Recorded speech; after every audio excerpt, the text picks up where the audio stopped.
অবৈধ আগ্রাসনের জবাব দিতে একসাথে 1000 মিসাইল ছুড়তে চেয়েছিল ইরানের ইসলামী বিপ্লবী গার্ড।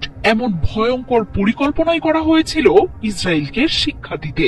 নেতানিয়াহুর দেশটি আদতে মাটির সাথে মিশে যেতে পারে সেই শঙ্কায় বেসামরিক নাগরিকদের ক্ষয়ক্ষতি এড়াতে একসাথে ছোড়া হয় শতাধিক মিসাইল। কয়েক দফাতেই ইসরায়েলের আকাশ প্রতিরক্ষা অকেজো করে শক্তির প্রদর্শনে নামে ইরানের বাহিনী। আইআরজিসির নিজস্ব প্রযুক্তিতে তৈরি ফাতাহ, সেজিল আর খোররাম শহরের মতো চমক দেখে বিশ্ব।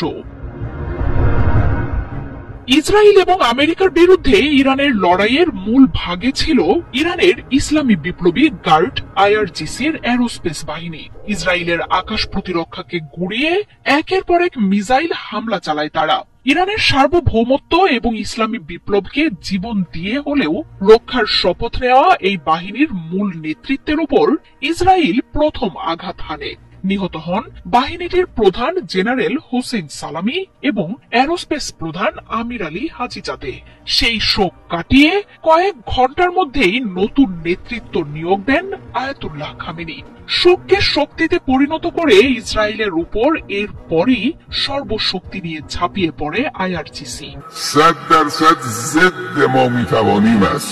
যুদ্ধবিরতির মাঝেই দখলদার শক্তির বিরুদ্ধে আরো কঠোর হুঁশিয়ারি দিয়েছেন আইআরজিসির নতুন প্রধান জেনারেল মোহাম্মদ পাকপুর। জানান তার যোদ্ধারা সবাই প্রস্তুত আর অস্ত্রের ট্রিগার থেকে এখনো হাত সরানো হয়নি। তাই শত্রু আর কোনো ভুল করলে এর চেয়েও চরম পরিণতির মুখোমুখি হতে হবে তাদের। দুই চিরশত্রু ইরান ইসরায়েলের প্রথমবারের মতো মুখোমুখি যুদ্ধ আলোড়ন তোলে পুরো বিশ্বে। দুই দেশের শক্তির দিকে দৃষ্টি ছিল সবার, যেখানে আয়াতুল্লাহ খামেনির বিপ্লবী গার্ড বাহিনীর কাছে পরাস্ত হতে হয়েছে নেতানিয়াহুর দেশটিকে। ইরানের সামরিক শক্তির মেরুদণ্ড হিসেবে পরিচিত বিপ্লবী গার্ড বাহিনীতে আকস্মিক নিয়োগ পাওয়া নতুন নেতৃত্ব যেন হারানো সেই শীর্ষ নেতাদের অনুপস্থিতি বুঝতেই দেয়নি। ইরানের এই পরাক্রমশালী বাহিনীটি ইসরায়েল ও এর মিত্রদের সবচেয়ে বড় আতঙ্ক। পশ্চিমা নিষেধাজ্ঞায় জর্জরিত থাকার পরও ইরানের অস্ত্রের এমন শক্তির কারিগর এই বাহিনী।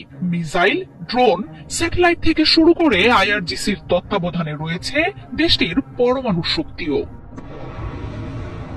বিপ্লবী গার্ড বাহিনী যে ইসরায়েলের সবচেয়ে বড় টার্গেট সেই কথা মাথায় রেখেই প্রস্তুতি আর পরিকল্পনা সাজানো থাকে আয়াতুল্লাহ খামেনির। তাই শীর্ষ নেতারা শহীদ হলেও আগ্রাসনের বিরুদ্ধে অস্ত্র আর কৌশলে কোনো ব্যাঘাত ঘটে না, পিছু হটাতো দূর।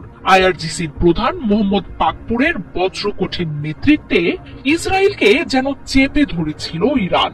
ইরানের যুদ্ধের কৌশলের কাছে শুরুতেই মার খেয়ে যায় নেতানিয়াহুর বাহিনী। ধ্বংসস্তূপের মুখে যুদ্ধবিরতি করে কোনো মতে রক্ষা পেয়েছে নেতানিয়াহুর দেশ।